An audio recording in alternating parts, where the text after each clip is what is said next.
Hello friend, welcome to our channel SK study education में आप सभी का स्वागत है। आज के इस वीडियो में हम देखने वाले हैं जो class 10th science objective question होगा, जिसमें 40 ऑब्जेक्टिव क्वेश्चन होंगे।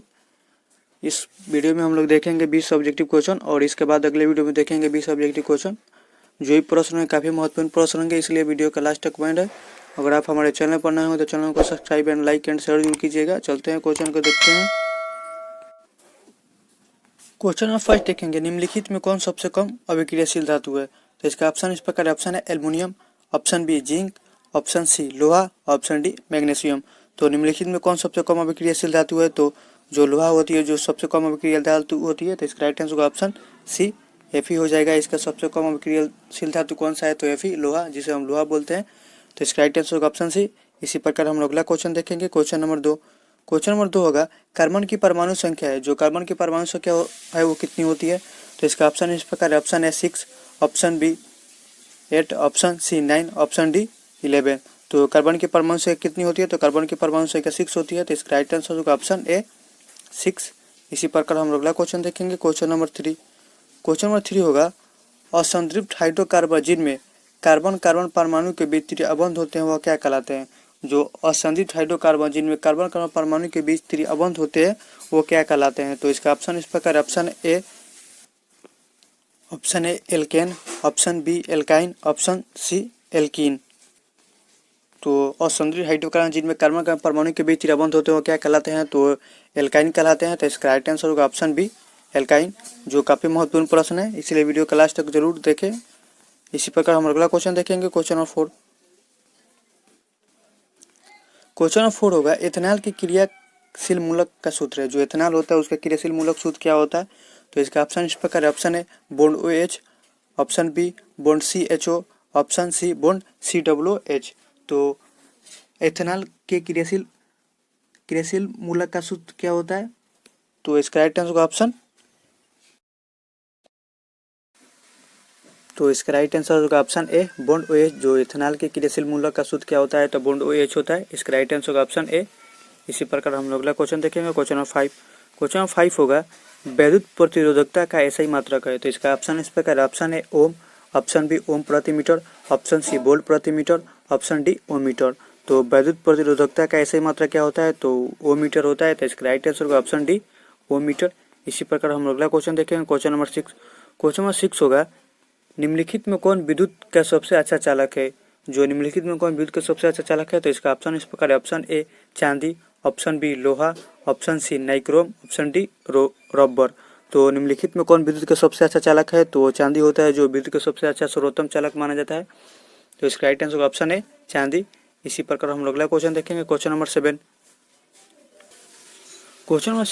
होगा, विद्युत धारा के चुंबकीय प्रभाव का खोज किसने की? जो विद्युत धारा के चुंबकीय प्रभाव की खोज किसने की थी, वो किसने की थी? तो इसका ऑप्शन इस प्रकार है, ऑप्शन ए फैराडे ने, ऑप्शन बी ओस्टेड ने, option C Ampere, option D Bohr ने। तो विद्युत धारा की चुंबकीय प्रभाव की खोज किसने किया? तो वो ओस्टेड ने किया था, ओस्टेड ने। तो इसका राइट आंसर होगा ऑप्शन बी। इसी प्रकार हम अगला क्वेश्चन देखेंगे। क्वेश्चन नंबर 8 होगा, विद्युत मोटर परिवर्तित करता है। जो विद्युत मोटर होता है परिवर्तित करता है। तो इसका ऑप्शन इस प्रकार ऑप्शन ए यांत्रिक ऊर्जा को विद्युत ऊर्जा में, ऑप्शन बी रासायनिक ऊर्जा को विद्युत ऊर्जा में, ऑप्शन सी विद्युत ऊर्जा को रासायनिक ऊर्जा में, ऑप्शन डी विद्युत ऊर्जा को यांत्रिक ऊर्जा में। तो मोटर परिवर्तित करता है किस में करता है? तो विद्युत मोटर परिवर्तित करता है जो विद्युत ऊर्जा को यांत्रिक ऊर्जा में परिवर्तित करता है। तो इसका राइट आंसर ऑप्शन डी विद्युत ऊर्जा को यांत्रिक ऊर्जा में। इसी प्रकार हम अगला क्वेश्चन देखेंगे। क्वेश्चन नंबर 9 होगा, हमारे घरों में अभी तक पूर्ति की जाती है वो है। जो हमारे घरों में पूर्ति की जाती है वो कितनी वोल्ट की डिश धारा होती है, प्रतिवर्ती धारा होती है?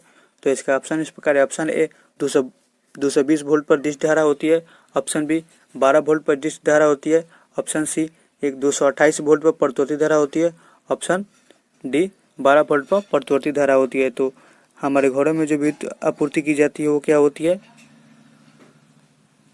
तो इसका आंसर हो जाएगा ऑप्शन सी 220 वोल्ट पर प्रतिवर्ती धारा। यहाँ पे 228 नहीं होगा, यहाँ पे 220 होगा। जो हमारे घरों में बिजली आपूर्ति की जाती है वो कितनी होती है? तो 220 वोल्ट पर प्रतिवर्ती धारा होती है। तो इसका राइट आंसर होगा ऑप्शन सी हो जाएगा इसका राइट आंसर। यहाँ पे 228 नहीं होगा, यहाँ पे 220 होगा। इसी प्रकार हम अगला क्वेश्चन देखेंगे। क्वेश्चन नंबर 10 क्वेश्चन नंबर 10 होगा, क्वेश्चन नंबर 10 होगा, गर्म जल प्राप्त करने के लिए हम सौर जल तापा का उपयोग किस दिन नहीं कर सकते। जो हम लोग गर्म जल प्राप्त करने के लिए हम सौर जल तापा का उपयोग किस दिन नहीं कर सकते हैं। तो इसका ऑप्शन इस प्रकार है। ऑप्शन ए धूप वाले दिन, ऑप्शन बी बादलों वाले दिन, ऑप्शन सी गर्म दिन, ऑप्शन डी इनमें से कोई नहीं। तो हम लोग जब गर्म जल प्राप्त करने के लिए हम सौर जल तापा का उपयोग किस दिन नहीं कर सकते हैं, तो बादलों वाले दिन में हम लोग नहीं कर सकते हैं। तो इसका राइट आंसर का ऑप्शन बी बादलों वाले दिन। इसी प्रकार हम लोग अगला क्वेश्चन देखेंगे, क्वेश्चन नंबर 11। क्वेश्चन नंबर 11 होगा, इनमें कौन सा ऊर्जा स्रोत ऊर्जा का व्युत्पन्न नहीं है। तो इसका ऑप्शन इस प्रकार है। ऑप्शन है भूतापीय ऊर्जा, ऑप्शन बी पवन ऊर्जा, ऑप्शन सी नाभिकीय ऊर्जा, ऑप्शन डी जौ मात्रा। तो निम्न में से कौन सा ऊर्जा स्रोत जो ऊर्जा के व्युत्पन्न नहीं है। तो इसका नाभिकीय ऊर्जा है जो ऊर्जा स्रोत के व्युत्पन्न नहीं है। तो इसका राइट आंसर ऑप्शन सी नाभिकीय ऊर्जा। इसी प्रकार हम लोग अगला क्वेश्चन देखेंगे, क्वेश्चन नंबर 12। क्वेश्चन नंबर 12 होगा, दर्पण के सामने किसी दूर पर स्थित वस्तु का प्रतिबिंब सीधे प्रतीत होता है, वह दर्पण है। तो इसका ऑप्शन इस प्रकार है। ऑप्शन है केवल समतल, ऑप्शन बी केवल अवतल, ऑप्शन सी केवल उत्तल, ऑप्शन डी या तो समतल या तो उत्तल। तो जो दर्पण के सामने किसी भी दूरी पर स्थित वस्तु का प्रतिबिंब सीधा प्रतीत होता है, वह दर्पण है। तो वो तो समतल हो सकता है या उत्तल हो सकता है। तो इसका राइट आंसर होगा ऑप्शन डी, या तो समतल अथवा उत्तल हो जाएगा। इसी प्रकार हम लोग अगला क्वेश्चन देखेंगे, क्वेश्चन नंबर 13। क्वेश्चन नंबर 13 होगा, किसी कार का अग्रदीप में प्रयुक्त दर्पण निम्नलिखित में से कौन सा होता है।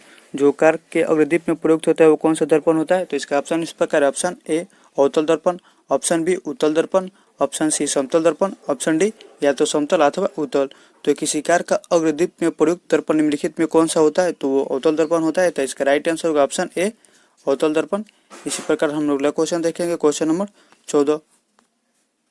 क्वेश्चन नंबर 14 होगा, निम्नलिखित में किसका अपर्तनांक सबसे अधिक होता है। जो निम्नलिखित में किसका अपर्तनांक सबसे अधिक होता है। तो इसका ऑप्शन इस प्रकार है। ऑप्शन ए वायु, ऑप्शन बी बर्फ, ऑप्शन सी कांच, ऑप्शन डी हीरा। तो सबसे अधिक अपर्तनांक किसका होता है, तो हीरा को होता है।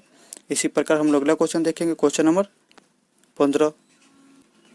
क्वेश्चन नंबर 15 होगा, निम्नलिखित में किस लेंस का अभिसारी लेंस कहते हैं। निम्नलिखित में किस लेंस को भी अभिसारी लेंस कहते हैं। तो इसका ऑप्शन इस प्रकार है। ऑप्शन ए उत्तल लेंस, ऑप्शन बी अवतल लेंस, ऑप्शन सी उत्तल एवं अवतल लेंस दोनों, ऑप्शन डी बाइफोकल लेंस।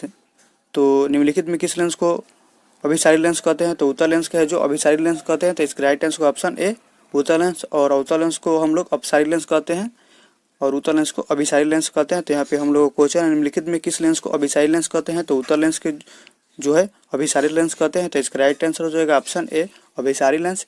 इसी प्रकार हम लोग अगला क्वेश्चन देखेंगे, क्वेश्चन नंबर 16। क्वेश्चन नंबर 16 होगा, निम्नलिखित में से कौन उभयलिंग है। जो उभयलिंग जंतु होता है निम्नलिखित में से कौन सा है। तो इसका ऑप्शन इस प्रकार है। ऑप्शन है केंचुआ, ऑप्शन बी मेढक, ऑप्शन सी मछली, ऑप्शन डी कछुआ। तो निम्नलिखित में से कौन सा उभयलिंग है। तो जो केचुआ होता है वह उभयलिंग होता है। तो इसका राइट आंसर हो जाएगा ऑप्शन ए केचुआ। जो काफी महत्वपूर्ण प्रश्न है, एग्जाम में कई बार क्वेश्चन पूछा हुआ, निम्नलिखित में से कौन उभयलिंग जंतु है। तो केचुआ जो होता है जो उभयलिंग जंतु होता है। इसी प्रकार हम लोग अगला क्वेश्चन देखेंगे, क्वेश्चन नंबर 17। क्वेश्चन नंबर 17 होगा, मेंडल ने अपने प्रयोग के लिए किस पौधे को चुना। जो मेंडल ने अपने प्रयोग किया था वो किस पौधे को चुना था। तो इसका ऑप्शन इस प्रकार है। ऑप्शन है आम, ऑप्शन बी गुलाब, ऑप्शन सी गेहूं, और इसका लास्ट ऑप्शन है ऑप्शन डी मटर। तो मेंडल ने जो चुनाव किया था अपने प्रयोग के लिए किस पौधे का चयन किया था, तो मटर पौधे के लिए चयन किया था। तो इसका राइट आंसर ऑप्शन डी। जो काफी महत्वपूर्ण प्रश्न एग्जाम में कई बार पूछा हुआ प्रश्न है। जो मेंडल ने प्रयोग किया था किस पौधे का प्रयोग किया था, तो वो मटर के पौधे का प्रयोग किया था। इसी प्रकार हम अगला क्वेश्चन देखेंगे, क्वेश्चन नंबर 18। इनमें से कौन एक अवशोषी अंग है। जो अवशोषी अंग होता है इनमें से कौन सा अंग है जो अवशोषी अंग है। तो इसका ऑप्शन इस प्रकार। ऑप्शन ए रीढ़ की हड्डी, ऑप्शन बी अंगूठा, ऑप्शन सी कान, और इसका last option option D appendix. तो निम्नलिखित में कौन सा जो है एक अवशोषी अंग है। तो जो अवशोषी अंग होता है वो को हम लोग बोलते हैं। तो जो निम्नलिखित में कौन सा एक अवशोषी अंग है, तो अपेंडिक्स है जो एक अवशोषी अंग है। तो इसका राइट आंसर का ऑप्शन डी अपेंडिक्स। जो इसी प्रकार हम लोग अगला क्वेश्चन देखेंगे, क्वेश्चन नंबर 19। क्वेश्चन नंबर 19 होगा, चिपको आंदोलन किससे संबंधित है। तो इसका ऑप्शन इस प्रकार। ऑप्शन ए वन संरक्षण, ऑप्शन बी मृदा संरक्षण, ऑप्शन डी, ऑप्शन सी जल संरक्षण, और इसका लास्ट ऑप्शन है ऑप्शन डी इनमें से कोई नहीं। जो चिपको आंदोलन संबंधित है किससे संबंधित है, तो वन संरक्षण से संबंधित है। तो इसका राइट आंसर होगा ऑप्शन ए वन संरक्षण, जो काफी बार एग्जाम में पूछा हुआ क्वेश्चन है, वन संरक्षण। इसी प्रकार हम लोग अगला क्वेश्चन देखेंगे, क्वेश्चन नंबर 20। क्वेश्चन नंबर 20 होगा, निम्नलिखित में से कौन सा लेंस आवर्धन होता है। निम्नलिखित में से कौन लेंस का आवर्धन होता है, जो आवर्धन का सूत्र होता है वो क्या होता है। तो इसका ऑप्शन इस प्रकार है, ऑप्शन ए वी बटा U, option B U into V, option C U plus V और ऑप्शन डी यू बटा वी। आवर्धन का जो फॉर्मूला होता है वो क्या होता है, तो वी बटा यू होता है। तो इसका राइट आंसर का ऑप्शन ए वी बटा यू, जो काफी बार एग्जाम क्वेश्चन पूछा हुआ है, महत्वपूर्ण प्रश्न है। जो इसका आंसर हो जाएगा ऑप्शन ए वी बटा यू। वी बटा यू निम्नलिखित में कौन सा आवर्धन होता है, तो वी बटा यू होता है। तो इस वीडियो का लास्ट क्वेश्चन था। अगले वीडियो में हम लोग देखेंगे ऐसे इसके अगले क्वेश्चन 21 से लेकर 40 तक ले। और वीडियो अच्छी लगे तो चैनल को subscribe and like and share जरूर कीजिए। मिलते हैं अगले वीडियो में, तब तक के लिए जय हिंद जय भारत, टेक केयर। लिखित में से कौन नेत्र का रंगीन भाग है, तो इसका ऑप्शन इस प्रकार है, option A cornea, option B retina, option C परितरिका, ऑप्शन डी पुतली। तो निम्नलिखित में से कौन सा नेत्र का रंगीन भाग है, जो परितरिका होती है, जो रेटिना का रंगीन भाग होती है। तो इसका राइट आंसर होगा ऑप्शन सी परितारिका। निम्नलिखित में कौन सा नेत्र का रंगीन भाग है, तो परितारिका है जो नेत्र का रंगीन भाग है। इसी प्रकार हम अगला क्वेश्चन देखेंगे, क्वेश्चन नंबर 22। क्वेश्चन 22 होगा, वायुमंडल में प्रकाश के किस वर्ण का प्रकीर्णन सबसे अधिक है। जो वायुमंडल में प्रकाश के किस वर्ण का प्रकीर्णन सबसे अधिक है, तो इसका ऑप्शन इस प्रकार है, ऑप्शन ए लाल, ऑप्शन बी पीला, ऑप्शन सी नीला, ऑप्शन डी नारंगी। तो वायुमंडल में प्रकाश के किस वर्ण का प्रकीर्णन सबसे अधिक है, तो नीला वर्ण का प्रकीर्णन है जो सबसे अधिक है। तो इसका राइट आंसर ऑप्शन सी नीला। इसी प्रकार हम लोग अगला क्वेश्चन देखेंगे, क्वेश्चन नंबर 23। क्वेश्चन नंबर 23 होगा, आधुनिक आवर्त नियम के अनुसार तत्व के गुणधर्म निम्नलिखित में से किस आवर्त फलन होते हैं। जो आधुनिक आवर्त नियम के अनुसार तत्व के गुणधर्म निम्नलिखित में से किस आवर्त फलन होते हैं। तो इसका ऑप्शन इस प्रकार, ऑप्शन है परमाणु द्रव्यमान के, ऑप्शन बी परमाणु संख्या के, ऑप्शन सी परमाणु आकार के, ऑप्शन डी घनत्व के। तो आधुनिक आवर्त नियम के अनुसार तत्व के गुणधर्म निम्नलिखित में किस आवर्ती फलन होते हैं, तो परमाणु संख्या के होते हैं। तो इसका राइट आंसर होगा ऑप्शन बी परमाणु संख्या के। इसी प्रकार हम लोग अगला क्वेश्चन देखेंगे, क्वेश्चन नंबर 24। क्वेश्चन नंबर 24 होगा, आधुनिक आवर्त सारणी की क्षैतिज कतारें निम्नलिखित में क्या कहलाती है। जो आधुनिक आवर्त सारणी की क्षैतिज कतारें होती है निम्नलिखित में क्या कहलाती है। तो इसका ऑप्शन इस प्रकार, ऑप्शन है आवर्त, ऑप्शन बी समूह, ऑप्शन सी कोष, ऑप्शन डी कोई नहीं। तो जो आधुनिक आवर्त सारणी की क्षैतिज कतारें निम्नलिखित में क्या कहलाती है, तो आवर्त कहलाती है, आवर्त कहलाती है। तो इसका राइट आंसर होगा ऑप्शन ए आवर्त। इसी प्रकार हम लोग अगला क्वेश्चन देखेंगे, क्वेश्चन नंबर 25। क्वेश्चन नंबर 25 होगा, लोहे के फ्राइंग पैन को जंग बचाने के लिए निम्नलिखित में से किस विधि का उपयोग किया जाता है। जो लोहे के फ्राइंग पैन पर जंग से बचाने के लिए निम्नलिखित में से किस विधि का उपयुक्त होता है। तो इसका ऑप्शन इस प्रकार, ऑप्शन है ग्रीज लगाकर, ऑप्शन बी पेंट लगाकर, ऑप्शन सी जिंक की परत चढ़ाकर, ऑप्शन डी इनमें से सभी। तो लोहे के फ्राइंग पैन को जंग से बचाने के लिए निम्नलिखित में से किस विधि का उपयोग किया जाता है।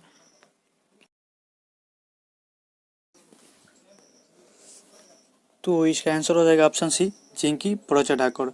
जो लोहे के फ्राइंग पैन को जंग से बचाने के लिए निम्न से किस विधि का उपयोग किया जाता है, तो जिंक की परत चढ़ाकर है जो लोहे के फ्राइंग पैन से जंग से बचाने के लिए हम लोग उपयोग कर सकते हैं, जिंक की परत चढ़ाकर। तो इसका राइट आंसर का ऑप्शन सी जिंक की परत चढ़ाकर। इसी प्रकार हम लोग अगला क्वेश्चन देखेंगे, क्वेश्चन नंबर 26। क्वेश्चन नंबर 26 होगा, निम्नलिखित में से किस धातु के चाकू से आसानी से काटा जा सकता है। जो निम्नलिखित में से किस धातु को चाकू से आसानी से काटा जा सकता है। तो इसका ऑप्शन इस प्रकार, option A aluminium, option B magnesium, option C sodium, option D calcium. तो निम्नलिखित में से किस धातु को चाकू से आसानी से काटा जा सकता है। तो जो सोडियम को है जो चाकू को आसानी से काटा जा सकता है। तो इसका राइट आंसर हो जाएगा ऑप्शन सी सोडियम Na। इसी प्रकार हम लोग अगला क्वेश्चन देखेंगे, क्वेश्चन नंबर 27।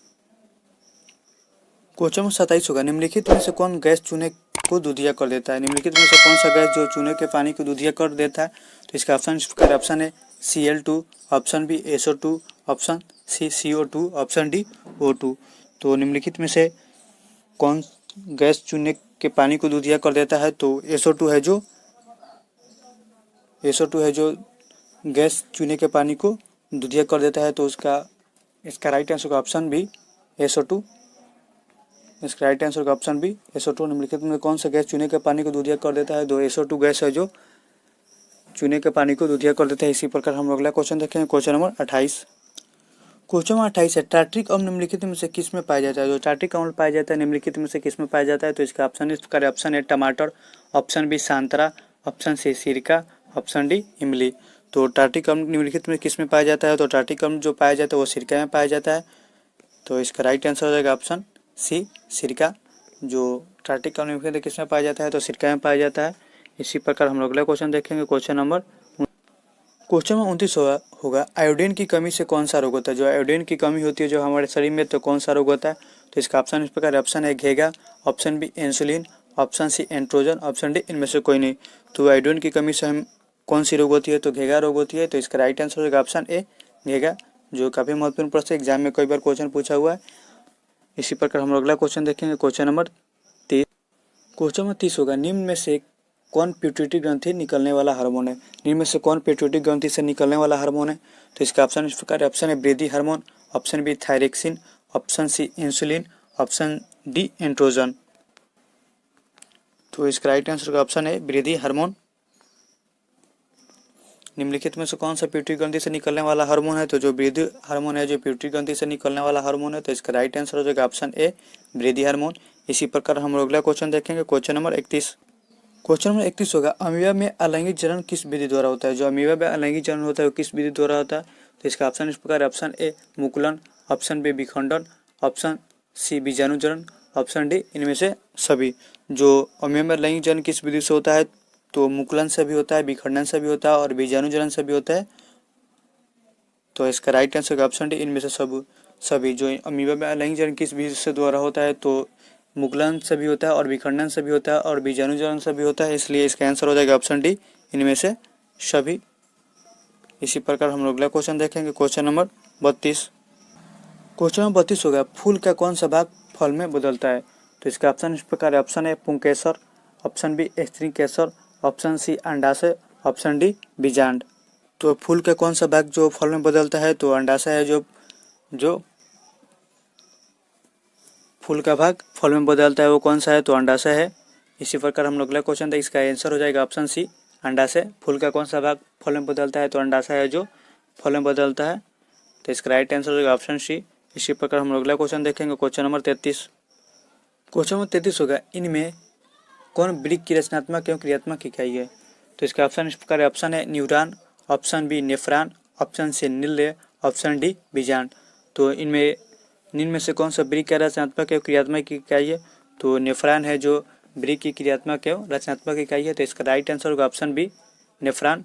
इसी प्रकार हम लोग अगला क्वेश्चन देखेंगे। Question number 34। क्वेश्चन नंबर 34 होगा मानव का प्रमुख उत्सर्जी अंग निम्नलिखित में कौन है? जो उत्सर्जी अंग होता है निम्नलिखित में से वो कौन है? तो इसका ऑप्शन इस प्रकार ऑप्शन है वृक्क, ऑप्शन बी रक्त, ऑप्शन सी श्वेत ग्रंथि, ऑप्शन डी अग्नाशय। तो मानव का प्रमुख उत्सर्जी अंग निम्नलिखित में कौन है? तो वृक्क है। जो मानव का प्रमुख उत्सर्जी अंग कौन है? तो वृक्क है जो मानव का एक उत्सर्जी अंग है। तो इसका राइट आंसर होगा ऑप्शन ए वृक्क। इसी प्रकार हम लोग अगला क्वेश्चन देखेंगे। Question number 35। क्वेश्चन नंबर 35 होगा एंड्रोजन क्या है? जो एंड्रोजन होता है वो क्या है? तो इसका ऑप्शन इस प्रकार ऑप्शन नर लिंग हार्मोन, ऑप्शन बी मादा लिंग हार्मोन, ऑप्शन सी पाचा और क्रॉस, ऑप्शन डी इनमें से सभी। तो एंड्रोजन जो होता है वो क्या होता है? तो एंड्रोजन एक नर लिंग हार्मोन है, नर लिंग हार्मोन। तो इसका राइट आंसर होगा ऑप्शन ए नर लिंग हार्मोन। इसी प्रकार हम लोग अगला क्वेश्चन देखेंगे। Question number 36। क्वेश्चन नंबर 36 होगा अम्ल का पीएच मान होता है। जो अम्ल का पीएच मान होता है कितना होता है? तो इसका ऑप्शन इस प्रकार ऑप्शन है 7 से कम होता है, ऑप्शन बी 7 से अधिक होता है, या 7 होता है या 14 होता है। तो अम्ल का जो पीएच मान होता है वो 7 से कम होता है। तो इसका राइट आंसर का ऑप्शन ए 7 से कम, और 7 से अधिक होगा जो क्षारीय होगा, और 7 के बराबर होगा वो उदासीन होगा। लेकिन यहाँ पे हम लोग का क्वेश्चन है अम्ल का पीएच मान कितना होता है? तो अम्ल का पीएच मान जो होता है 7 से कम होता है। तो इसका राइट आंसर का ऑप्शन ए 7 से कम। इसी प्रकार हम लोग अगला क्वेश्चन देखें। Question number 37। क्वेश्चन नंबर 37 होगा अमीबा का भोजन कैसे पकड़ता है? जो अमीबा अपना भोजन पकड़ता है कैसे पकड़ता है? तो इसका ऑप्शन इस प्रकार ऑप्शन है कूटपाद द्वारा, ऑप्शन बी जीभ द्वारा, ऑप्शन सी मुंह द्वारा, ऑप्शन डी इनमें से कोई नहीं। तो अमीबा जो है अपना भोजन कैसे पकड़ता है? तो कूटपाद द्वारा पकड़ता है। तो इसका राइट आंसर हो जाएगा ऑप्शन ए कूटपाद द्वारा। इसी प्रकार हम लोग अगला क्वेश्चन देखेंगे। Question number 38। क्वेश्चन 38 होगा कौन सा एंजाइम वसा प्रक्रिया करता है? जो कौन सा एंजाइम है जो वसा क्रिया करता है? तो इसका ऑप्शन इस प्रकार option A pepsin, option B trypsin, option C lipase, option D amylase. तो कौन सा एंजाइम वसा क्रिया करता है? तो इसका आंसर हो जाएगा ऑप्शन सी लाइपेज। कौन सा एंजाइम वसा की क्रिया करता है? तो लाइपेज है जो वसा क्रिया करता है। तो इसका राइट आंसर होगा ऑप्शन सी लाइपेज। इसी पर हम लोग अगला क्वेश्चन देखेंगे, क्वेश्चन नंबर 39 होगा किस प्रकार का शोषण। क्वेश्चन नंबर 39 देखेंगे किस प्रकार के शोषण से अधिक ऊर्जा मुक्त होती है। तो इसका ऑप्शन इस प्रकार, ऑप्शन है वायवीय, ऑप्शन बी अवायवीय, ऑप्शन सी ए और बी दोनों, ऑप्शन डी इनमें से कोई नहीं। तो किस प्रकार के शोषण से अधिक ऊर्जा मुक्त होती है, तो वायवीय शोषण से है जो अधिक ऊर्जा मुक्त होती है। तो इसका राइट आंसर होगा ऑप्शन ए वायवीय। इसी प्रकार हम लोग अगला क्वेश्चन देखेंगे, क्वेश्चन नंबर 40। क्वेश्चन नंबर 40 होगा मछली का श्वसन अंग कौन है। तो इसका ऑप्शन इस प्रकार, ऑप्शन है trachea, option B gills, option C त्वचा, ऑप्शन डी फेफड़ा। तो मछली का श्वसन अंग कौन सा है, तो मछली का श्वसन अंग है जो गिल्स होता है। तो इसका राइट आंसर होगा ऑप्शन बी गिल्स। तो इस वीडियो के लास्ट क्वेश्चन था। अगर वीडियो अच्छी लगे तो चैनल को subscribe and like and share जरूर कीजिएगा। मिलते हैं अगले वीडियो में, तब तक के लिए जय हिंद जय भारत।